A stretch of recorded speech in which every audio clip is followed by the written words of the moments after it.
Okay, good afternoon to all of you. So in the previous session, we discussed that a capacitor filter circuit with a full wave rectifier circuit. We discussed that the need of a filter circuit. As you know that output of any rectifier circuit is a pulsar DC output. And to remove the AC component and to get the pure DC signal, we have to connect a filter circuit after rectifier circuit is there. And with the help of this filter circuit, we will get a pure DC signal. That thing we discussed, okay, in the previous session is there. And now, if you try to remember the general block of DC regulator circuit, so you can remember that one thing, the first block is a transformer. The output of transformer is nothing but the input to the rectifier circuit. Then output of rectifier circuit is the input for filter circuit. And output of filter circuit is the input for what?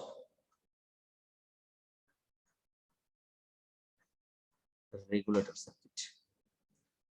So in this rectifier circuit, we discussed that two rectifier circuit, half wave rectifier circuit and full wave rectifier circuit. In that again 2 points we discuss: center tap, full wave rectifier circuit and bridge rectifier circuit. And in the filter circuit, we discuss that capacitor filter circuit. Okay. Now, which types of output is available from the filter circuit? What is the output from the filter circuit? Pure DC. It's a pure DC. So may I say that the output of filter circuit is unregulated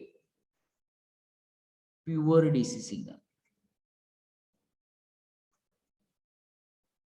आता मी त्याला काय म्हणलेलं आहे, unregulated.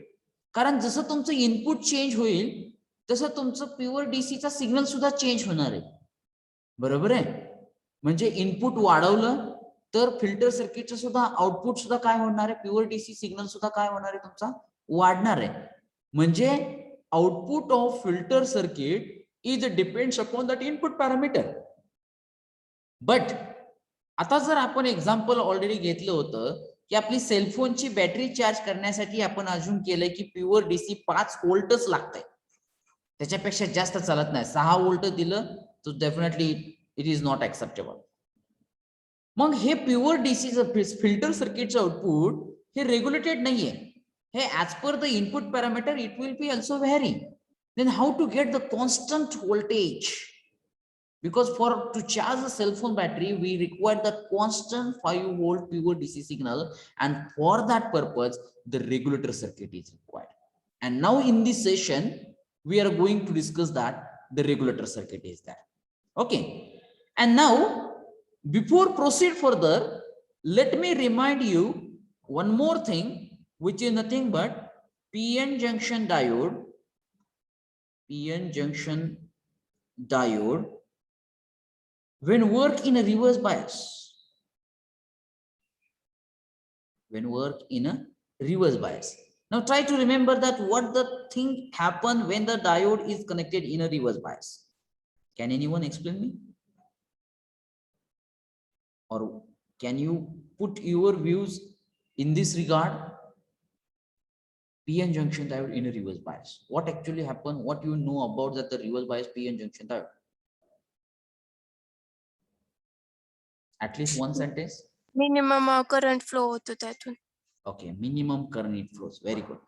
Anything else? आणि suddenly current increase होतं. Okay. When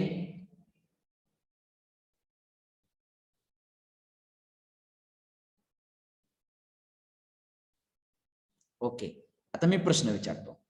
reverse bias diode मध्ये current कशामुळे flow होतो? Minority charge carriers. Absolutely correct. आता माझ्याकडून जे प्रश्न विचारले त्याला मला आन्सर सफिशियंट मिळते.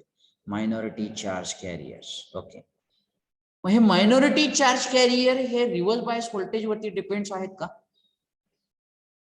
नाही. नाही. हे कशावरती डिपेंड आहेत? टेम्परेचर. टेम्परेचर वरती. मग जर टेम्परेचर कॉन्स्टंट ठेवलं तर काय होईल? मायनॉरिटी चार्ज कॅरियर कॉन्स्टंट राहते. मायनॉरिटी चार्ज कॅरियर कॉन्स्टंट राहतील. मग त्या कॉन्स्टंट मायनॉरिटी कॅरियर मुळे काय होईल? करंट कॉन्स्टंट राहील. करेक्ट, कॉन्स्टंट करंट फ्लो होईल. हा रिव्हर्स बायस व्होल्टेज वरती करंट डिपेंड आहे का? नाही. नाही. तर तो टेम्परेचर वरती डिपेंड आहे. तर कुठल्या व्हॅल्यू पर्यंत तो करंट फ्लो होईल? Breakdown voltage. ब्रेकडाऊन व्होल्टेज पर्यंत तो करंट फ्लो होईल. आता ब्रेकडाऊन व्होल्टेज आलं तर आता काय होईल? करंट सडनली इन्क्रीज होईल. करंट सडनली इन्क्रीज होईल. या रिजनला आपण काय म्हणतो? Breakdown voltage. Breakdown region. बरोबर आहे, ब्रेकडाऊन रिजन. आणि या ब्रेकडाऊन व्होल्टेजला आपण अजून एक काय म्हणतो? Zener Zener effect. Voltage. It's a Zener voltage. हे जंक्शन ब्रेकडाऊन होतंय रिव्हर्स बायस मध्ये. कशामुळे होत आहे? Why the junction break down in a reverse bias condition? Two effects are there. What are these two effects?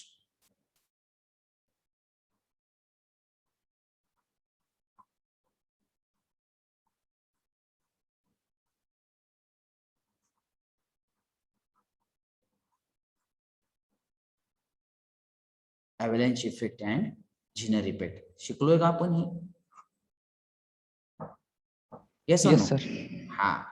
Because of these two effects, the junction breakdown occurs in a reverse bias and the diode, it will be permanently damaged. And now our point, it starts from this point.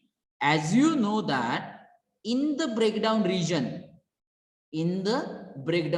but when this breakdown region it comes, when the reverse bias diode, it will conduct the current, very small current, okay, up to the certain value of a reverse bias voltage. But after that, because of these two effects, the junction breakdown occurs, and in that breakdown region, normal PN junction diode will damage permanently. इथं काय होतोय? Normal PN junction diode हा permanently damage होतोय. And just by considering this problem, one special purpose diode is designed. One special diode is designed to operate in the breakdown region only. To operate in the breakdown region only without damage. So this diode is known as Zener diode. This is also the concept given by the scientist Zener. So he has discovered that the one special diode, and the name of that diode is given with his name. We call it a Zener diode. Is that? It means that the Zener diode is also the PN junction diode, but it is a special diode. Why I say the special diode? Because it is designed for special purpose. It is designed for the special purpose. And as I rightly mentioned that in the breakdown region, म्हणजे हा जो काय डॉटेडचा जो काय portion आहे याच्यामध्ये PN junction diode हा permanently damage होतोय. मग त्या रिजन मध्ये वर्क होणारा डायोड स्पेशली डिझाइन केला गेला आणि त्याला म्हणलं गेलेलं आहे Zener diode. So that I say that the Zener diode is a special purpose diode designed to work in a breakdown region only. मग आता जर ब्रेकडाऊन रिजन मध्ये वर्क होण्यासाठीच Zener diode हा डिझाईन केलाय म्हणलं तर तुमच्या दोन गोष्टी लक्षात यायला पाहिजेत. पहिली गोष्ट, जर जिनर डायोडला वर्किंग कंडिशन मध्ये किंवा त्याच्या स्पेशल पर्पज साठी ऑपरेट करायचं झालं तर पहिली महत्वाची गोष्ट म्हणजे zener diode is always connected in a reverse bias. आता मी रिव्हर्स बायसच का म्हणतोय, का तर breakdown it occurs only in a reverse bias. That's why Zener diode is always connected in a reverse bias. मग तुमच्या मनामध्ये असा प्रश्न येईल, मग जर फॉरवर्ड बायस मध्ये कनेक्ट केला तर काय होईल? When you connect the Zener diode in a forward bias, it acts like a normal PN junction diode. Simple. And when the diode is connected, Zener diode is connected in a reverse bias, and when the reverse bias voltage is less than VBR, reverse bias voltage is less than Zener volt, then also the Zener diode will work as a normal PN junction diode. म्हणजे या region मध्ये सुद्धा forward bias तर झालंच झालं, plus या region मध्ये म्हणजे पूर्ण या व्हीजेड पासूनच्या या रिजन मध्ये हा Zener डायोड कसा वर्क होतोय? नॉर्मल पीएन जंक्शन डायोड म्हणून वर्क होते. पण ज्या वेळेस ब्रेकडाऊन रिजन असेल, आता त्याचा एरिया आला, आता Zener डायोडचा एरिया आला, बरोबर आहे. म्हणजे ज्या वेळेस ब्रेकडाऊन रिजन येईल त्यावेळेस तो त्याची व्यवस्थित प्रॉपर्टी शो करणार आहे. In that region it will work without a damage. That is called as a Zener diode is there. So the first basic thing is that it is always connected in a reverse bias, and second thing is that it is always operated in breakdown region. कारण कशासाठी तयार केला गेलेला आहे तो फक्त आणि फक्त ब्रेकडाऊन रिजन मध्ये वर्क होण्यासाठी तयार केलेला आहे. मग फक्त ही डॉटेड पोर्शन सोडला तर इतर ठिकाणी तो नॉर्मल पीएन जंक्शन डायोड म्हणून वर्क होईल. Get it my point? Yes or no? Yes, sir. Please take a screenshot of it. Take it.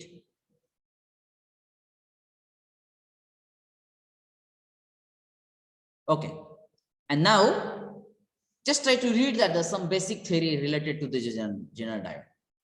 A Zener diode is a heavily doped. While as you know that the Zener diode is specially designed to operate in a breakdown region without a damage, so the doping level of a Zener diode is heavily as compared to the normal PN junction diode. And so most of the time this MCQ it may ask for the university exam, the doping level of a Zener diode as compared to the normal PN junction diode is greater or less. So you can say that it's a heavily or greater. It's a semiconductor diode. So read it. The Zener diode is heavily doped semiconductor device that is designed to operate in a reverse direction, means reversed bias.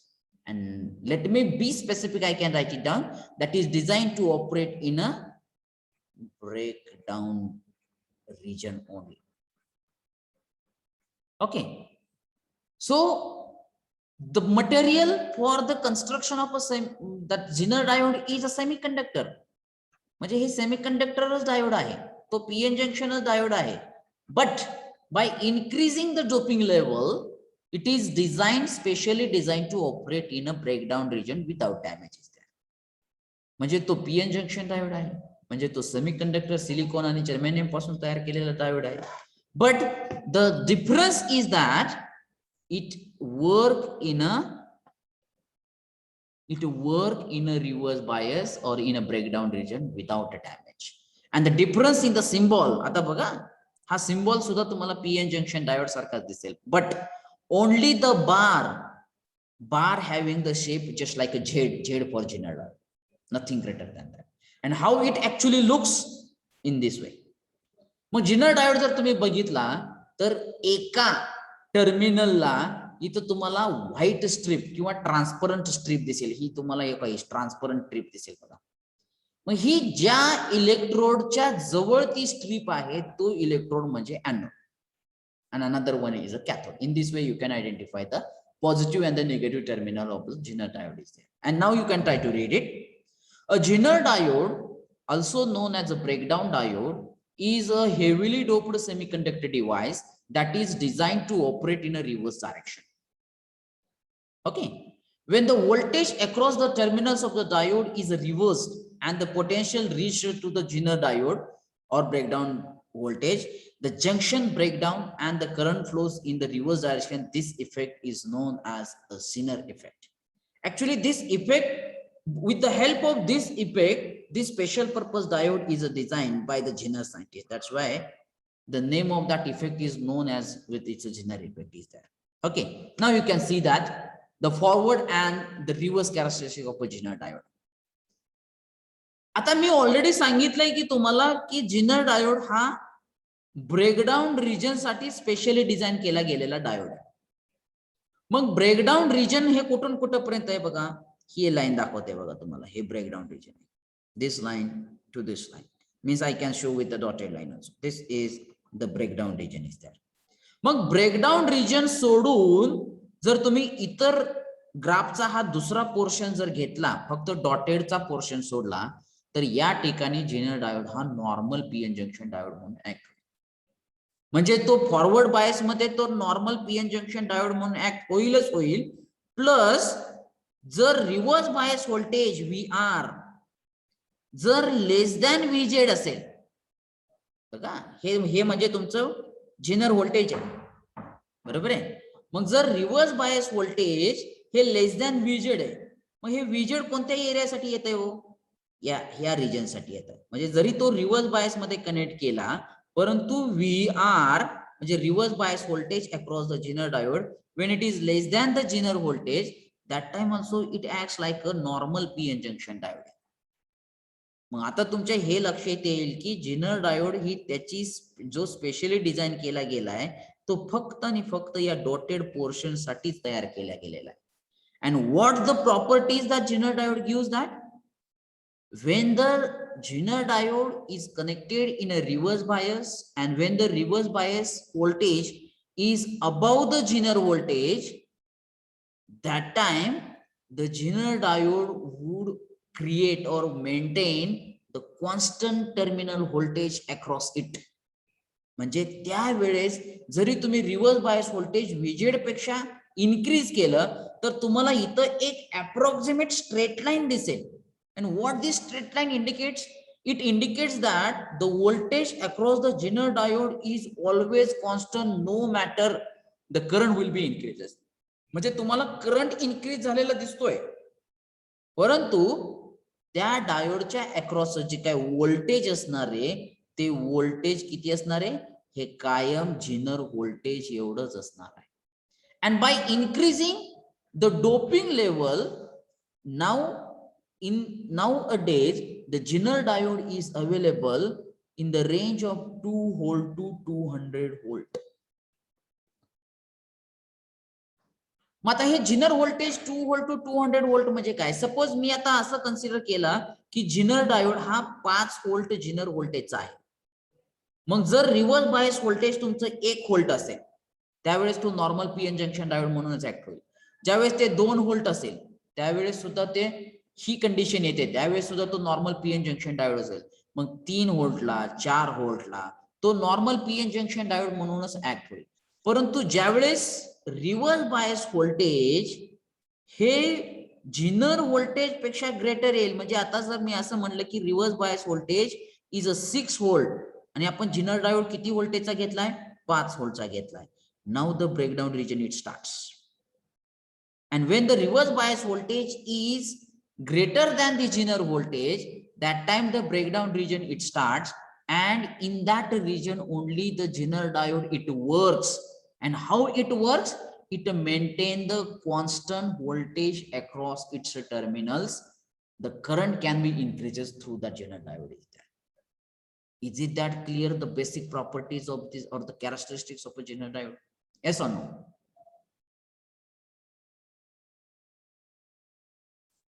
Get it my point or not? Give me a response.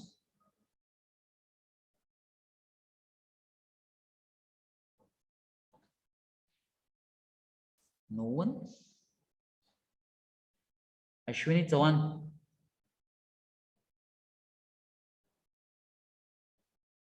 Ashwini Chavan. Pragati Gove. Yes, sir. अरे why you are not giving me the response? Point समजला का समजला नाही? नवीन point आहे Yes, म्हणून. sir. हा, okay. And now, as it is now, just now we discussed that the basic characteristics of a Zener diode. When the Zener diode work in a breakdown region, it acts or it maintain a constant voltage. This property of a Zener diode, it is used in a regulator circuit. It is used in a regulator circuit because Zener diode will maintain the constant voltage. This is the main property in the regulator circuit is that. Get it my point? And now Sir? see that, yes please. Sir जसं आपण जर का ideal झिनर diode consider केला तर त्याला त्यासाठी V R is greater than V Z कधीच नसणार ना? का बरे नसणार? कारण सर ती व्ही झेड कॉन्स्टंट मेंटेन करते आयडियल कंडिशन कन्सिडर केली तर. अरे हे VR म्हणजे काय सांगा? म्हणजे मी असा एक झिनर डायोड घेतो, बरोबर आहे, आणि त्याला मी रिव्हर्स बायस मध्ये कनेक्ट करतो. म्हणजे हा पी रिजन निगेटिव्हला, एन रिजन पॉझिटिव्हला. आता झाला का तो रिव्हर्स बायस मध्ये? हे म्हणजे झालं VR. हे म्हणजे हा डायोड म्हणजे याचं जे स्पेसिफिकेशन आहे ते त्याच्या कशाचं स्पेसिफिकेशन आहे? त्याच्या व्होल्टेज वरून स्पेसिफिकेशन. हे झालं VZ. आता मी या ठिकाणी 10 व्होल्ट मी कन्सिडर केला आणि आपला VZ आहे हा 5 व्होल्टचा आहे. मग ही अशी कंडिशन येऊ शकत नाही का? येस सर, येऊ शकते. येऊ शकते. फक्त आता तुम्ही बोललाय त्याच्यावरून मला तुमच्याकडून अजून एक मुद्दा आहे हवा आहे. असं सर्किट वर्क होईल का? कारण टोटल व्होल्टेज तुमचं किती आहे? 10 व्होल्ट. तुमचा VZ कितीच आहे? 5 व्होल्ट. बरोबर आहे. म्हणजे हा VZ, आता हे VR ग्रेटर दॅन VZ आहे, ही कंडिशन ट्रू आहे, कंडिशन येऊ शकते. पण त्यावेळेस हा या VZ ची प्रॉपर्टी अशी आहे की हा याच्या अक्रॉस कायम 5 व्होल्टच ठेवणार. म्हणजे याचा व्होल्टेज ड्रॉप हा 5 व्होल्टच असणार. मग राहिलेलं 5 व्होल्ट कुठं झालं? हा माझा प्रश्न आहे. लक्षात आला? हा प्रश्न आता सध्या तुमच्या मनामध्ये आहे असंच ठेवा, कारण याचे आन्सर माझं पुढच्या एक्सप्लेनेशन मध्ये येणार आहे. Gate it my yes point? Sir. But this condition is valid. It happens. त्याच्यासाठी तर आपण म्हणतोय की Wien the reverse bias voltage, when it is greater than the Zener voltage, that time Zener will maintain the constant voltage across it. म्हणून तर त्याला constant voltage source पण म्हणतात. आणि हीच त्याची प्रॉपर्टी आपण रेग्युलेटर सर्किट साठी यूज करणार आहोत. Gate it my point? Yes sir. Okay, now come to that next thing is that again you can see that this graph, and now let me try to explain. आता जे पहिल्यांदा जी block diagram बघितली होती, म्हणजे transformer असेल, rectifier असेल आणि filter circuit असेल. फिल्टर सर्किटचं आउटपुट आपल्याला कसलं मिळतंय? कसलं आउटपुट आहे फिल्टर सर्किटचं? DC. अनरेग्युलेटेड. बरोबर? Unregulated DC, pure DC. I say that signal. I say that it's an unregulated pure DC signal. मग आता मला सांगा की रेग्युलेटर सर्किटला इनपुट कुठलं असेल?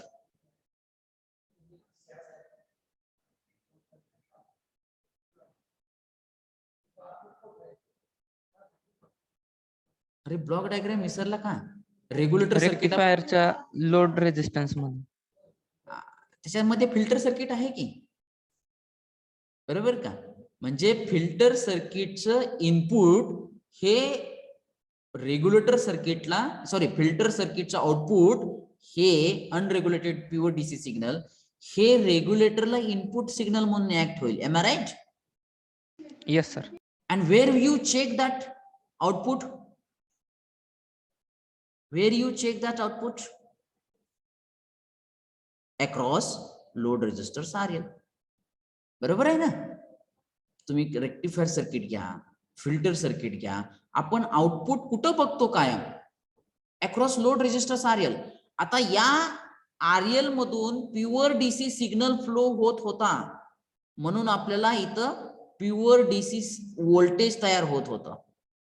म्हणजे ऍक्च्युली आपल्याला फिल्टर सर्किट मधून जो काय करंट RL मधून फ्लो होत होता तो प्युअर DC होता, म्हणून आउटपुट हे आपलं प्युअर DC होतं. परंतु हा करंट अनरेग्युलेटेड होता. हा करंट डिपेंड्स होता सप्लाय व्होल्टेज वरती. जर सप्लाय चेंज झाला तर हा करंट सुद्धा चेंज होत होता. मग आता मला हा करंटच कॉन्स्टंट ठेवायचा आहे, कारण हा जर करंट कॉन्स्टंट झाला मग तुमचा सप्लाय व्होल्टेज किती पण व्हॅरी होऊ द्या, जर करंट जर कॉन्स्टंट राहिला तर या RLच्या अक्रॉस जनरेट होणारं व्होल्टेज हे कसलं असेल? कॉन्स्टंटच असेल का? Yes or no? Yes sir. आता हा करंट कसा कॉन्स्टंट ठेवायचा, हा बेसिक पॉइंट. तर त्याच्यासाठी आपल्याला माहिती आहे की जिनर डायोड हा जर ब्रेकडाऊन रिजन मध्ये वर्क झाला तर तो त्याच्या दोन टर्मिनलच्या अक्रॉस कॉन्स्टंट व्होल्टेज देतो. मग जर जिनर डायोड मी आता या RL ला पॅरलल मध्ये कनेक्ट केला, पॅरलच का कनेक्ट करायचं सांगा? Y I should connect it parallel?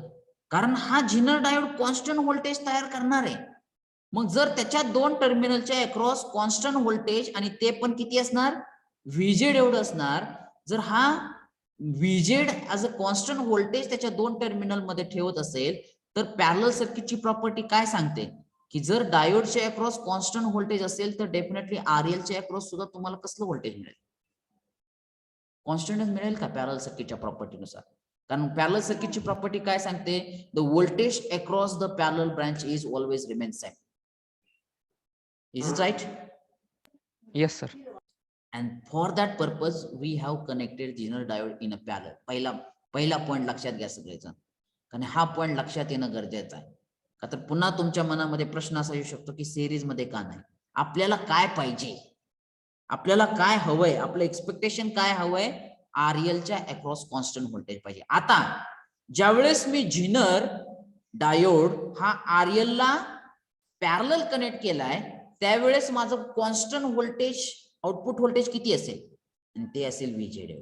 म्हणजे आपल्याला कुठल्याही परिस्थितीत कॉन्स्टंटच आउटपुट व्होल्टेज मिळणार आहे आणि ते मिळणार आहे V0 इज इक्वल टू व्हीजेड. आणि व्हीजेडची तर रेंज दिली, मग तुम्हाला किती कॉन्स्टंट व्होल्टेज पाहिजे? 2 व्होल्ट टू 200 व्होल्ट. मग त्या व्होल्टेजचा डायोड इथं तुम्हाला RLच्या अक्रॉस तुम्हाला कनेक्ट करावा लागेल आणि तेवढं कॉन्स्टंट व्होल्टेज मिळवावं लागेल. Gate it my point? Okay.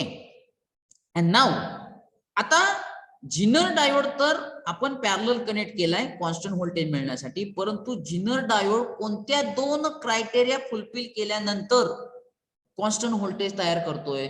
तर पहिली गोष्ट अशी आहे की जिनर डायोड हा रिव्हर्स बायस मध्ये कनेक्ट केला पाहिजे, रिव्हर्स बायस मध्ये. आणि दुसरी गोष्ट अशी आहे की तो ब्रेकडाऊन रिजन मध्ये वर्क व्हायला पाहिजे, तर आणि तरच तो कॉन्स्टंट व्होल्टेज डेव्हलप करेल. मग हे दोन्हीही क्रायटेरिया फुलफिल होणं गरजेचं आहे. बरोबर आहे? मग आता मला सांगा, हे झालं तुमचं रेग्युलेटर सर्किट. या रेग्युलेटर सर्किटला जे काही इनपुट असणार आहे, हे इनपुट कोण देणार आहे? फिल्टर सर्किट देणार आहे. हे कसलं इनपुट देणार आहे? प्युअर DC सिग्नल देणार आहे. प्युअर DC सिग्नल म्हणला की त्याचं पॉझिटिव्ह आणि निगेटिव्ह टर्मिनल फिक्स झाला. आणि आता आपल्याला जर तो डायोड रिव्हर्स बायस मध्ये कनेक्ट करायचा असेल तर मला हा P रिजन म्हणजे positive terminal of the diode I have to connected to the negative terminal and the negative means N region of a diode is connected to the positive terminal of the supply voltage. Now मी आता याला Vin म्हणतो. बरोबर आहे? मग आता तो झाला reverse bias मध्ये. आता दुसरी कंडिशन आहे की ब्रेकडाऊन रिजन मध्ये वर्क व्हायला पाहिजे. मग ब्रेकडाऊन रिजन मध्ये तो कधी वर्क होईल? ज्यावेळेस Vin is greater than Vz. त्यावेळेस तो कोणत्या रिजन मध्ये वर्क होईल? डायोड ब्रेकडाऊन रिजन मध्ये वर्क होईल का नाही? म्हणजे आपल्याला कायम Vin हे Vz म्हणजे आता सपोज जर मी इथं 5 व्होल्टचा डायोड यूज केला तर इनपुट व्होल्टेज हे डेफिनेटली 5 व्होल्ट पेक्षा जास्त असलं पाहिजे, तर आणि तरच आता आपल्याला कॉन्स्टंट व्होल्टेज मिळेल.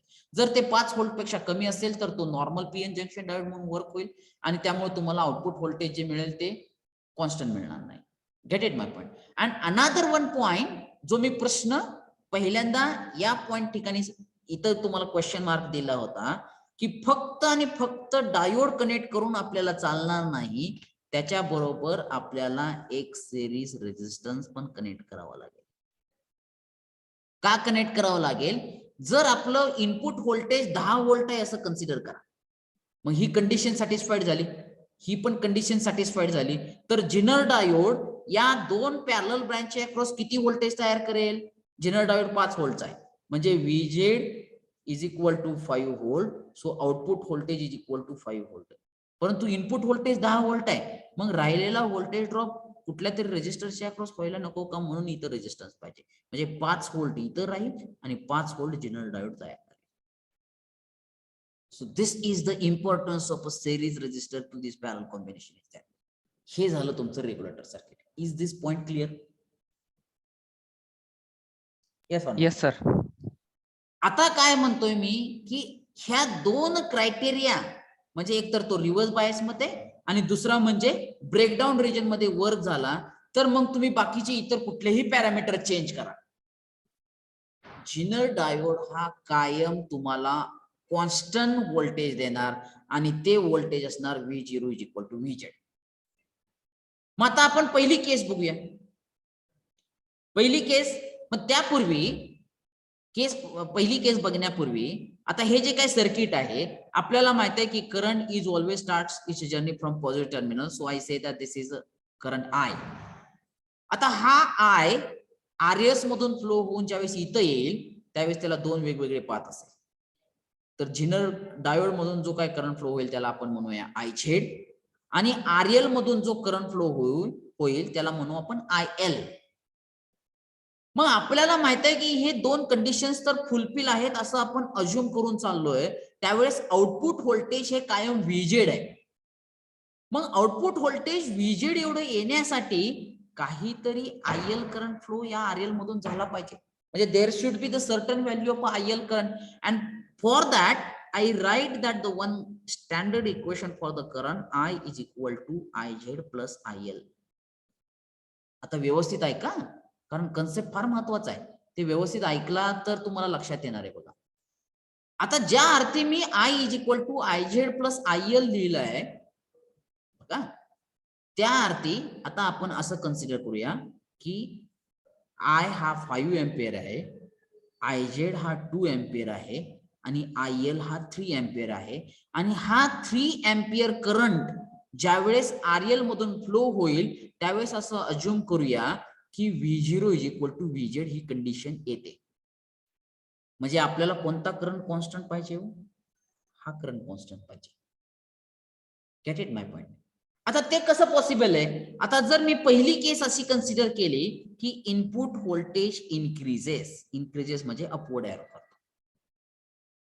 मग आता इनपुट व्होल्टेज पहिलं Vin होतं, त्यावेळेस 5 एम्पियर करंट फ्लो होत होता, त्यावेळेस 2 एम्पियर डायोड मधून करंट फ्लो होत होता आणि 3 एम्पियर RL मधून फ्लो होत होता, की जेणेकरून या पॅरलल कॉम्बिनेशनच्या अक्रॉस जे व्होल्टेज आहे ते व्होल्टेज येत होतं V0 is equal to VZ. पण आता जर इनपुट व्होल्टेज इन्क्रीज केला तर काय इन्क्रीज होईल? टोटल करंट इन्क्रीज होईल का? Yes or no? Yes sir. मग जर टोटल करंट इन्क्रीज झाला परंतु कंडिशन तर सॅटिस्फाईड आहे, Vin is greater than VZ. कारण पहिल्यांदा Vin आपण 10 व्होल्ट म्हणूया, आता तो इन्क्रीज होऊन 20 व्होल्ट झाला. मग 20 व्होल्ट इन्क्रीज करंट झाला की तुमचा टोटल करंट वाढणार. मग टोटल करंटचे इक्वेशन काय आहे? IZ plus IL. परंतु हा करंट तर कॉन्स्टंटच राहिला पाहिजे, तो 3 एम्पियर करंटच राहिला पाहिजे. आता आपण असं कन्सिडर करू की टोटल करंट वाढून तो 7 एम्पियर झाला, 5 एम्पियरच्या ऐवजी 7 एम्पियर झाला. परंतु IL हा 3 एम्पियरच पाहिजे, कारण 3 एम्पियर हा तुम्हाला जनरेट करतोय V0 is equal to VZ. मग तो जास्तीचा करंट हा कुठला पाथ घेईल? So that time, as I say that this is the property of a Zener diode. At any cost, the Zener diode will maintain the constant voltage across the load RL, which is equal to Vz. So whatever that excess value of a current is there, so this excess value of a current, it flows through the Zener diode, and the Zener diode current, it goes on increasing. And whatever that excess value of a current is there, so this excess value of a current will conduct the Zener diode, and it will maintain the constant load current so that output voltage is always equal to Vz. It means that in this case, the resistance of a Zener diode is decreased by some percent so that excess value of a current it can conduct, and it will maintain the constant voltage across it. म्हणजे Zener डायोडच्या across आता याचा resistance कमी झालाय Zener डायोडचा, म्हणजे Zener डायोडच्या पण across 5 व्होल्टच असणार किंवा Vz एवढंच असणार, आणि लोड रेजिस्टरच्या RL, कारण this is the basic property of a parallel circuit. Voltage दोन्हीही पॅरलल बँडच्या अक्रॉस काय असणार? सेम असणार. In this way Zener diode will maintain the constant voltage across the load RL is there. Get it my point? आता जो काही increase voltage झालेला आहे, Vin इन्क्रीज झालेला आहे, त्याच्यामुळं I इन्क्रीज झालेला आहे, परंतु इथं 5 व्होल्टेज असणार आहे, म्हणजे कुठला व्होल्टेज ड्रॉप वाढणार आहे? तर तो व्होल्टेज ड्रॉप जो वाढणार आहे तो इथला वाढणार आहे, कारण रेजिस्टन्स कॉन्स्टंट आहे. परंतु जर करंट जर त्यातून वाढला तर तो इथं, म्हणजे जर 20 व्होल्ट Vin म्हणलं तर इथं 15 व्होल्ट येणार आणि 5 व्होल्ट या पॅरलल कॉम्बिनेशनच्या अक्रॉस. In this way the circuit will adjust everything, but output voltage is remain constant. Is that first case clear झाली का बघा? Yes sir. And now if you see that second case, आता आपण फक्त input voltage vary केलं, त्यावेळेस load resistance constant ठेवला. आता आपण असं करूया की लोड रेजिस्टन्स व्हॅरी करूया, आता इनपुट व्होल्टेज कॉन्स्टंट ठेवूया. आता लोड रेजिस्टन्स जर आपण व्हॅरी केला आणि इनपुट व्होल्टेज कॉन्स्टंट आहे, आपलं करंटचं इक्वेशन आहे I is equal to IZ plus IL, बरोबर आहे. मग आता आपण असं अज्युम करूया की लोड रेजिस्टन्स डिक्रीज केला. मग लोड रेजिस्टन्स डिक्रीज केला तर त्यातून फ्लो होणारा करंट काय होईल? इन्क्रीज होईल. परंतु आपलं सप्लाय व्होल्टेज तर सेम आहे, म्हणजे सप्लाय व्होल्टेज सेम आहे म्हणजे तुमचा करंट सेम राहील, म्हणजे सप्लाय व्होल्टेज मधून तर तो इन्क्रीज, आता जो पहिला IL होता 3 एम्पियर, आता तो इन्क्रीज होऊन 5 एम्पियर होईल, कारण रेजिस्टन्स कमी केलाय. मग तो excess value of current will not comes from the source, because source is a constant. So who will supply that excess value of a current? So that time the Zener diode current is decreased by some percent so that it will maintain the